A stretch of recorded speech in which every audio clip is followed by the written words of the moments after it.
8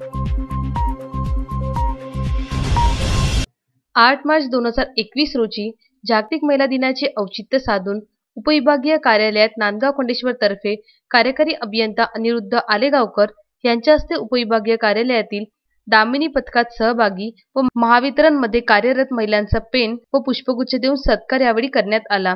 त्यामध्ये ममता घरडे, सारिका ठाकरे, जोशना केदार, अश्विनी वानखडे, सुनंदा ढोरे, सोनल हांडे, मनीषा पोंगडे, प्रेमिला मासुदकर, सुजाता साबळे यांचा समावेश होता। तसेच उपविभागीय कार्यक्षेत्रातील कृषी वीज धोरण 2020 मध्ये सहभाग नोंदवून आपली कृषी पंपाची थकबाकी शून्य करणाऱ्या महिला तसेच कृषी ग्राहकांचा प्रमाणपत्र व पुष्पगुच्छ देऊन सत्कार करण्यात आला।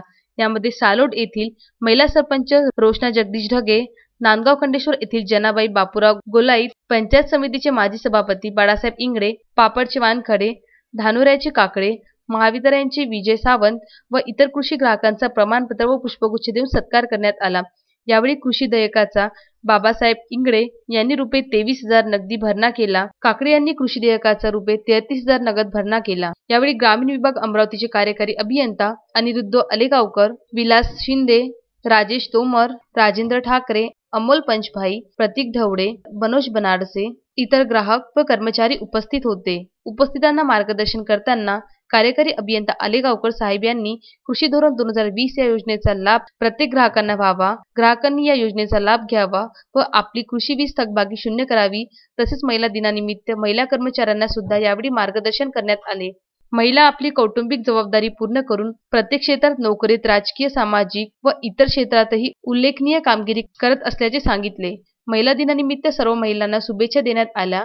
वीज ग्राहकांनी कृषी पंपाची वीज भरून कृषी धोरण 2020 चा लाभ घ्यावा व घरगुती वीज बिल भरून महावितरणाला सहकार्य करावे असे आवाहन कार्यकारी अभियंता आलेगावकर यांनी केले। कार्यक्रमाचे संचालन मनोज बनारसे यांनी केले। तसेच आभार प्रदर्शन राजेंद्र ठाकरे, सहाय्यक अभियंता पापड यांनी केले।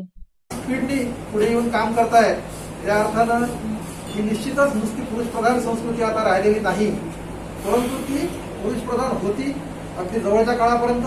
त्याच्यामुळे महिलांना कुठल्याही क्षेत्रामध्ये काम करण्यासाठी प्रोत्साहन मिळावं आणि ही परिस्थिती थोड्याफार फरकाने जगभर अतिशय काही उच्च देश जगातले सोडले तर महिलांसाठी ही परिस्थिती सगळ्या जगभर होती। त्याच्यामुळे हा जागतिक महिला दिन त्यांना यातून प्रोत्साहन मिळावं, याही कोणत्याही क्षेत्रामध्ये पुरुषांच्या बरोबरीनं काम करू शकतील त्याचा आत्मविश्वास त्यांच्यामध्ये निर्माण व्हावा, कुठलाही न्यूनगंड त्यांच्या मनामध्ये राहू नये म्हणून हा वर्षातला एक दिवस आपण त्यांना प्रोत्साहन देण्यासाठी म्हणून साजरा करत असतो। उत्तम ब्राह्मणवाडेसह उमेश चव्हाण, विदर्भ न्यूज, नांदगाव खंडेश्वर।